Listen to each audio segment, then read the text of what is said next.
तेल की कीमतें इस वक्त सिर्फ एक आर्थिक आंकड़ा नहीं बल्कि आम जनता की जेब पर सीधा वार बन चुकी है। पिछले 15 दिनों में दक्षिण एशिया में पेट्रोल डीजल के दामों ने ऐसा उतार चढ़ाव दिखाया है कि हर देश की नीतियों और हालात की असली तस्वीर सामने आ गई है। कहीं दाम आसमान छू रहे हैं तो कहीं सरकारें राहत देने की कोशिश में है। सवाल यही है, क्या ये महंगाई का नया दौर शुरू हो चुका है? तो चलिए बताते हैं, लेकिन उससे पहले स्वागत है आपका RN9 न्यूज पर और मैं हूं आपके साथ खुशी। मिडिल ईस्ट में जारी तनाव और अंतर्राष्ट्रीय बाजार में कच्चे तेल की बढ़ती कीमतों का असर अब साफ तौर पर दक्षिण एशिया में दिख रहा है। भारत, पाकिस्तान, बांग्लादेश, नेपाल और श्रीलंका हर देश इस दबाव को अपने तरीके से संभालने की कोशिश कर रहा है। कहीं टैक्स बढ़ाकर कीमतें स्थिर की जा रही हैं तो कहीं सीधे जनता पर बोझ डाला जा रहा है। भारत में कई शहरों में ईंधन के दाम बढ़े हैं, जिससे रोजमर्रा की चीजें भी महंगी हो गई हैं।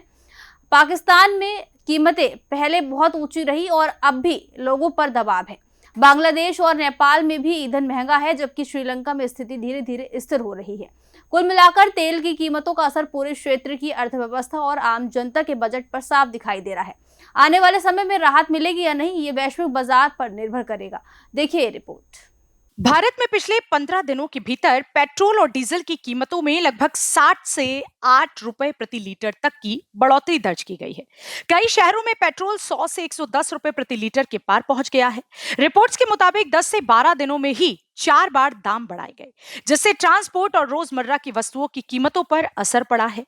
आम उपभोक्ता का बजट पूरी तरह से दबाव में आ गया है और महंगाई की रफ्तार तेज महसूस की जा रही है।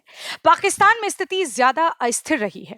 कुछ समय पहले पेट्रोल और डीजल की कीमतों में भारी उछाल देखा गया, जहां दाम 320 पाकिस्तानी रुपए प्रति लीटर के आसपास पहुंच गए थे। इसके बाद सरकार ने घरेलू दबाव और अंतर्राष्ट्रीय परिस्थितियों को देखते हुए कुछ राहत देने की कोशिश की और मामूली कटौती भी की।